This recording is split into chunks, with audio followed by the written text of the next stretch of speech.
ఈరోజు నేను లేచేసరికి 7:30 అయిపోయింది. ఇంకా పిల్లలకి స్కూలు 8కి.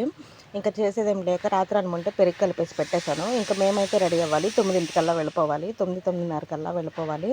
ఇంకా అందుకని చెప్పేసి ఒక పక్కన రైస్ పెట్టాను. ఒక పక్కన పాలకూర, చుక్కకూర కలిపి ఫ్రై చేద్దాం అనుకున్నాను. ఇంకా అదైతే పెట్టేశాను.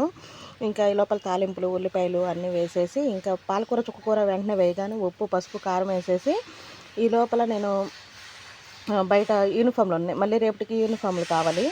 వేరే యూనిఫాము అది నేను ఉతకాల్సింది ఉతకలేదు.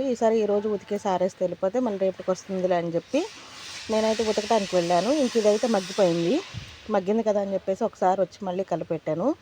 బాగానే ఉందిలే అని చెప్పి మళ్ళీ అవి జాడిచ్చి ఆరేసే లోపల ఇది ఎంత బాగా మగ్గిందో చూడండి మీరే. ఇదైతే కొంచెం బాగా అడుగంటుకుపోయినట్టుంది. కొంచెం కాదులేండి, బాగానే అడుగంటుపోయింది. ముందు వాసన వస్తే మాది కాదేమో అనుకున్నాను. తర్వాత వెళ్ళి చూస్తే